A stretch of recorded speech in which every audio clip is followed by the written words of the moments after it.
Bonsoir à tous, merci d'être avec nous sur La Première. Voici les titres de l'actualité de ce lundi 15 décembre. Nouveau coup de filet de la gendarmerie et des douanes. Un quatrième réseau d'importation de méthamphétamine a été démantelé en quelques mois. Nous ferons le point. C'est parti pour le Mataba'a. Le festival des arts des îles Marquises est officiellement ouvert. Les 6 délégations de l'archipel défilent sur le site de Tétoumou. Ce soir et tout au long de la semaine, nous accorderons une large place au festival dans nos éditions. Ayata Tarahu et Dylan Fels seront en direct de Oahuka. Parmi les trésors de ce territoire, le pihiti, une perruche bleue endémique de Oahuka. Un programme de protection a permis de le sauver. Et puis au lendemain de l'attentat antisémite à Sydney, l'acte héroïque d'un buraliste d'origine syrienne force l'admiration. À Tahiti aussi, sa bravoure est saluée. Mais d'abord, on va prendre la direction de Papeari, où de fortes pluies ont provoqué des inondations importantes. Les équipes techniques, les pompiers et la police municipale de la commune de Tevaiuta interviennent depuis quelques heures pour dégager rivières et caniveaux ou encore évacuer les familles en danger. Je vous propose de rejoindre tout de suite Gaston Tounoua, le directeur de la sécurité civile de Tevaiuta. Bonsoir Gaston Tounoua, que se passe-t-il à Papeari? Vous avez eu des dégâts? Oui, Yorana, donc ce soir-là, on est encore sur le site. Là, on vient de finir d'élaguer les arbres de Papeari qui est tombé sur les câbles électriques. Donc le quartier du PK 54 300 côté mer a été coupé par EDT. Et la raison, c'était juste pour qu'on puisse élaguer les arbres qui sont tombés sur les câbles. Mais aujourd'hui, depuis ce matin, la pluie a été tombée. Donc, malheureusement, pour certaines maisons qui ont été inondées, parce que c'est toujours les mêmes endroits où ils sont plus bas par rapport aux servitudes et par rapport à des voisins qui ont fait des remblais. Donc, malheureusement, ce sont toujours ces mêmes maisons-là qui sont... Et heureusement qu'il n'y avait pas d'évacuation de ces personnes. Parce que là, on leur a sollicité au cas où, donc qui nous appellent, qu'on puisse les évacuer dans des établissements scolaires qui sont, heureusement, qui sont en vacances. Faites-vous justement par rapport à ces familles? Il y a combien de maisons touchées? Il y avait certains qui n'ont pas beaucoup sollicité de l'aide et tout, mais on les a quand même prévenus au cas où ils veulent vraiment se faire évacuer. Donc les maisons qui sont toujours touchées, c'est toujours les mêmes habitants de Papeari. Des recommandations pour cette nuit? Donc les recommandations, mais comme d'habitude, donc nous on est dans les périodes à risque, donc forte pluie avec risque cyclonique. Et donc avec la pluie, les fortes pluies qui risquent d'avoir des inondations. Donc pour être vigilant, il va falloir que tout le monde qu'il puisse prendre des précautions et puis d'être vigilant par rapport à cette situation jusqu'au fin mars 2026. Merci beaucoup Gaston Tounoua et bon courage à toutes les équipes. Et puis on vient de l'apprendre, un adolescent de 11 ans a été mordu par un requin sur la plage de Ta'aoa à Hivaoa alors qu'il était à l'eau avec un groupe d'amis. La victime transférée au centre médical d'Atuona présente 3 morsures au niveau des jambes. Selon nos informations, son pronostic vital n'est pas engagé. C'est le 4e réseau d'ICE démantelé en quelques mois. Souvenez-vous, en octobre dernier, 15 kilos de méthamphétamine avaient été découverts dans le bagage en soute d'un passager à l'aéroport de Tahiti-Fa'a. C'est un couple qui serait à l'origine de cette importation. Si ces coûts portés au trafic sont salués, l'ICE continue de fragiliser des familles entières. Le reportage de Mérénie Gamblin et Patrick Tsing. Ça fait plus de 15 ans que j'ai honte, que je suis en colère, que je suis triste. Ce sont les mots d'une sœur, marquée à vie par l'addiction de son grand frère. Veihere l'a vu tout perdre pour l'ICE, jusqu'à ce qu'il arrête enfin. Il est aujourd'hui reconnu handicapé à cause de sa consommation répétée de drogue. La ICE, elle te prend ton âme. Moi, mon frère, je ne l'ai plus reconnu à un moment donné. Je ne reconnaissais plus du tout, je ne savais plus. Tout ce que j'avais vécu avec lui, je n'arrivais plus du tout à le voir dans ses yeux. C'est difficile à accepter. Et moi, par exemple, j'ai vécu la ICE pendant 15 ans sans pouvoir mettre des mots dessus. Quand il y a eu des manifestations, en fait, la marche contre la ICE, la fédération s'est montée. Moi, ça a été une libération, mais en fait, en vrai, je ne sais pas si tu guéris vraiment de ce genre de choses parce que c'est pratiquement un traumatisme. 4 réseaux ont été démantelés en quelques mois. Ils concernent notamment les 15 kilos saisis en octobre à l'aéroport et les 23 kilos retrouvés dans un conteneur en mai. Mais le trafic continue. La semaine dernière, un jeune Guyanais arrivé de Paris avec près de 700 grammes d'ice dans le corps. Il a dû être hospitalisé à Taoné pour expulser la drogue. La méthamphétamine est une drogue extrêmement dangereuse. Elle conduit ses consommateurs à avoir des comportements imprévisibles, impulsifs, violents. C'est un combat quotidien pour les autorités, mais aussi pour les communes. À Outumauro, un point de deal connu, le maire mise par exemple sur un vaste projet de réaménagement. On a fait des investissements mais alors, conséquents, que ce soit en termes d'équipements sportifs, de maisons de quartier, et là bientôt donc un bâtiment dédié à la culture, pour essayer d'inverser les choses. Entre 2024 et 2025, les saisies d'ice ont plus que doublé. Cette année, elles atteignent déjà près de 55 kilos.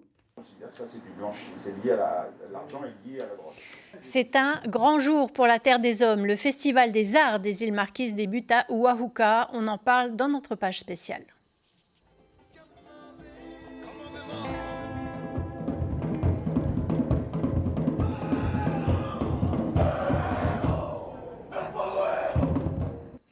Le coup d'envoi du Matava'au Te Henua Inanna a été donné il y a moins d'une heure à Oahuka. Une cérémonie d'ouverture grandiose qui tient toutes ses promesses. C'est une explosion de couleurs et de sons qui a envahi le site de Tetumu. De Nukuhiva à Fatuhiva, toutes les délégations ont répondu présent. Des mois de préparation pour ce spectacle inaugural. Une ambiance exceptionnelle que vont nous faire vivre Ayata Tarahu et Dylan Fels en direct de Oahuka. Ayata, bonsoir. On imagine l'émotion sur place. Oui, bonsoir Sébène. Effectivement, l'émotion est encore palpable, même si la cérémonie a débuté avec 2 heures de retard. Pour l'instant, eh bien, elle est terminée. Place désormais au discours officiel. Actuellement, il s'agit du maire de Oahuka de s'adresser eh bien, aux festivaliers et au public. Il y a eu une particularité aussi ce soir. D'abord, ce sont les membres de l'Académie marquisienne qui ont été accueillis sur ce site historique, suivis des festivaliers des 5 autres îles eh bien, de l'archipel, une condition du Komoté. Et pour en parler, nous recevons son président, Ronka Aunua Kaohani. Alors, c'était une condition pour vous d'accueillir d'abord les habitants avant les autorités? Oui, nous avons voulu marquer le coup pour que les institutions, le président et l'État soient accueillis par parce qu'on appelle le Ipu Enana. C'était important pour nous. Il ne faut pas avoir dans ce sens-là, quelque chose d'irrespectueux, bien au contraire. Et nous n'avons pas fini d'accueillir le président, ce n'est que le début. Nous avons souhaité que ce soit toutes les 6 îles qui accueillent le président. Le Ipu, ça représente la naissance, ça représente aussi la puissance et la force. Et c'est pour ça que nous avons voulu marquer le coup. Nous avons ressenti une énergie incroyable. Est-ce que la tension est tombée pour vous après des mois d'acharnement et de préparation? J'ai vécu cette ouverture avec beaucoup d'émotions. Et tous les matavas, à chaque fois, parce que c'est un long parcours. C'est un défi à relever à chaque matava. Et quand j'ai vu les délégations arriver, les délégations entrer sur notre site, c'était assez émouvant. Il y a aussi beaucoup de jeunes dans les troupes ce soir. Est-ce que c'est ça aussi la plus grande réussite du festival, c'est assurer la relève? Bien sûr, et c'est pour ça que nous faisons tous les 2 ans, c'est l'action principale des Marquisiens pour pouvoir transmettre notre culture dans tous les domaines que nous connaissons. Pas que la danse, il y a beaucoup d'autres domaines qui représentent la culture et nous sommes aussi sur le volet environnemental maintenant.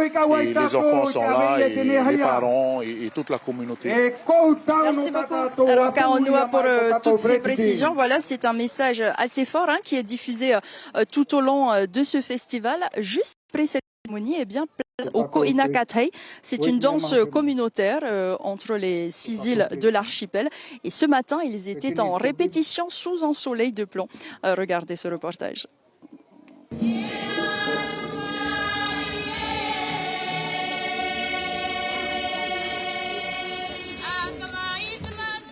Oubliez la douceur de l'herbe, Ce matin, c'est sur le béton brûlant d'un terrain de volley que le Matava'a se prépare. Le décor est minimaliste, presque austère. Pourtant, c'est ici, sur cette dalle de ciment, que les derniers réglages du Ko Inakatai se jouent. Il fait chaud et on est fatigué aussi. Qu'est-ce qu'il ne faut pas faire pour sa culture quand même? Qu'est-ce qu'il ne faut pas faire? Tout pour la culture. Les conditions sont rudes, le soleil tape fort et la réverbération sur le sol ne pardonne pas. À même le béton, les délégations répètent inlassablement les chants et la gestuelle. Il faut ignorer l'inconfort, oublier la dureté du terrain pour ne garder que l'harmonie du groupe.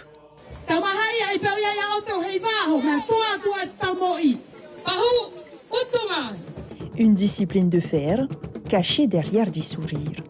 Les danseurs, ils ont leur fierté, ils ont leur chef.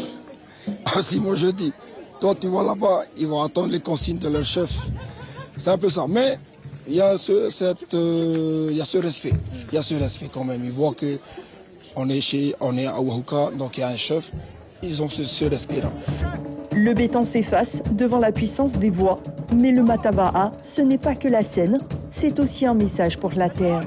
Car à Oahuka, protéger l'héritage, c'est aussi protéger le vivant. L'île abrite une espèce aujourd'hui menacée, unique au monde, le Pihiti. Et grâce à l'association Veikua, eh bien, la biodiversité est préservée.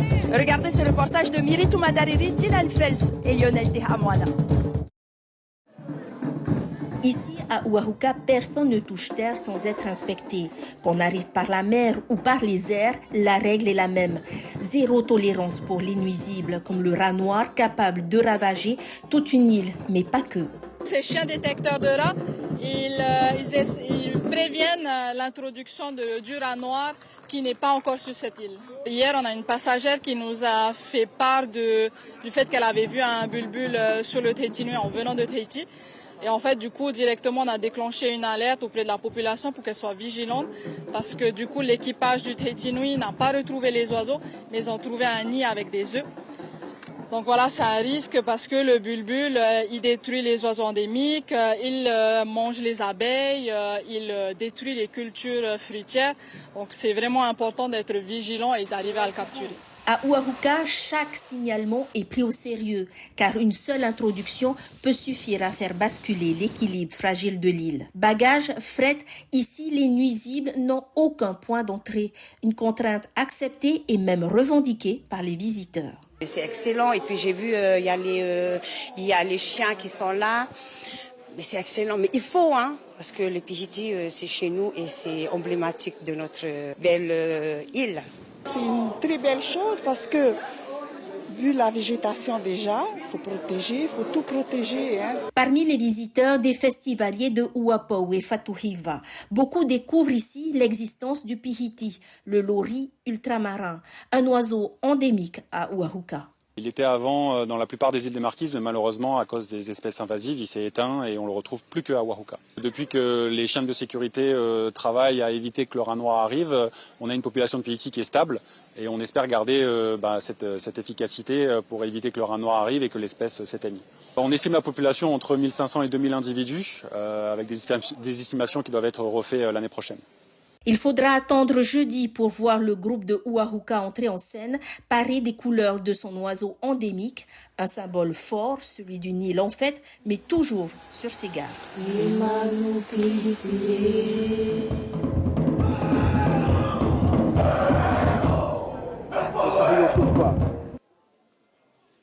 Bien sûr.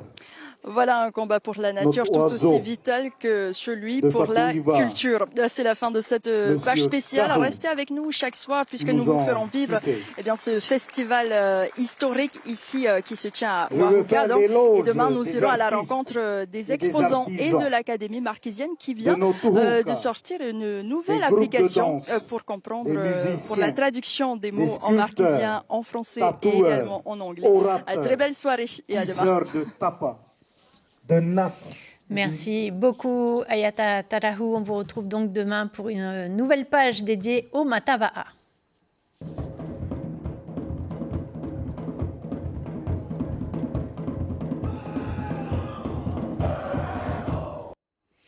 Retour à présent sur cet attentat antisémite sur une plage de Sydney en Australie. Vous le savez, un père et son fils ont ouvert le feu sur une foule qui célébrait une fête juive. Bilan, 15 morts et plus de 40 blessés. À Tahiti, les drapeaux sont en berne. Partout dans le monde, un nom restera dans les mémoires, celui de Ahmed Al-Ahmed. Pendant quelques minutes, il est parvenu à neutraliser l'un des assaillants. David Chang revient sur cet acte héroïque. Un geste de courage à découvert sous les tirs du second terroriste. Cet homme parvient à désarmer l'un des deux assaillants. Ahmed Al-Ahmed, père de famille et commerçant d'origine syrienne, est blessé au bras. Son acte héroïque, lui, a fait le tour du monde. En Polynésie, l'émotion et l'admiration sont fortes. Chapeau à lui. Moi, à sa place, je ne pourrais pas le faire, franchement. Et je trouve qu'il n'y en a pas beaucoup qui vont le faire comme ça. Je pense qu'il a très bien fait, il avait raison de réagir comme ça. Pour le bien de la population quand même. C'est moi ça. Je ne sais pas comment je vais faire là. Peut-être je vais me tuer, c'est pas.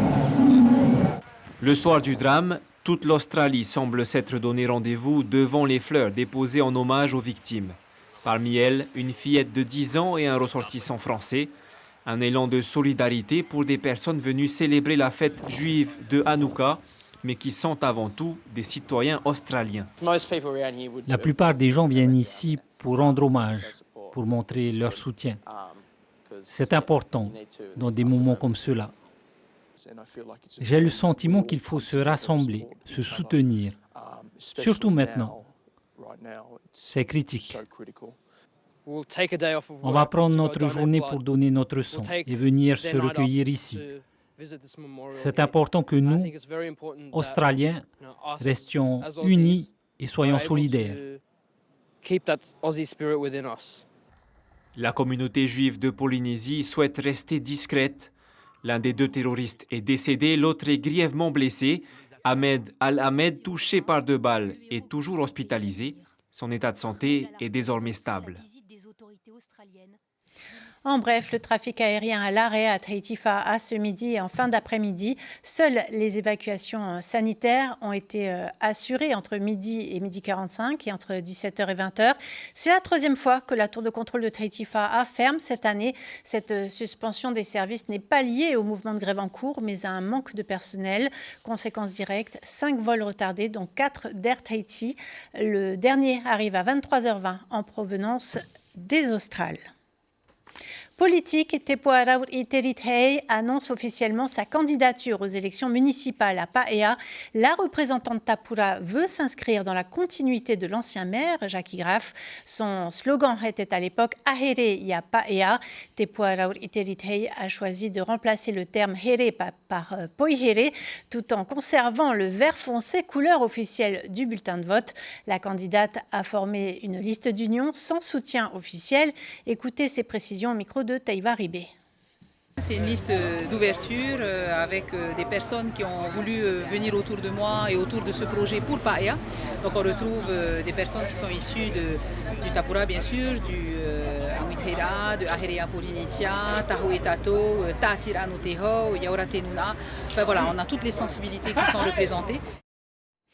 Cette information pratique à Otumauro, les habitants du quartier bénéficient désormais d'une gare routière flambant neuve. Les 2 abribus ont été inaugurés aujourd'hui en présence des officiels. Ils offrent 50 mètres carrés de surface couverte. Cet aménagement qui a débuté en juillet a coûté 70 millions de francs. Mais Rémi Gamblin et Patrick Ting ont recueilli la réaction du ministre des Transports et d'une habitante. C'est magnifique. C'est déjà bien pour les enfants de Otumauro et qu'on s'occupe enfin de Otumauro, chose qu'il n'y a pas eu avant et qu'aujourd'hui ça fait plaisir et c'est magnifique. L'idée c'est que ça reste propre comme ça. Et pour les jeunes déjà d'ici, ils doivent être contents et de laisser déjà comme ça propre. Les travaux ont commencé en juillet pour un montant de 70 millions de francs qui ont été financés par le pays et mis en œuvre par le pays également. Donc en fait c'est un nouvel arrêt de bus, à Otumauro qui sert à la fois à améliorer le cadre de vie de la population locale, mais également à améliorer notre réseau de transport en commun. L'actualité de ce lundi a été marquée par l'inauguration du Matava'a à Oahuka.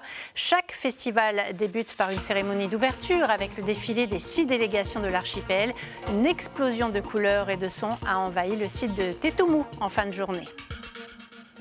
Sur notre site internet, vous pourrez lire un nouvel article sur notre Miss Tahiti et Miss France, Hinaupoko Devez, invitée de Léa Salamé dans l'émission Quelle époque. Elle a évoqué avec passion les îles Marquises, justement, dont elle est originaire. Au programme de votre soirée sur la première, la série La Vallée fracturée sera suivie du film Entre les vagues. On arrive au terme de cette édition. Merci de l'avoir suivi. Avant de se quitter, je vous propose de retourner à Oahuka avec de magnifiques images, avec ce clip. Belle soirée sur la première.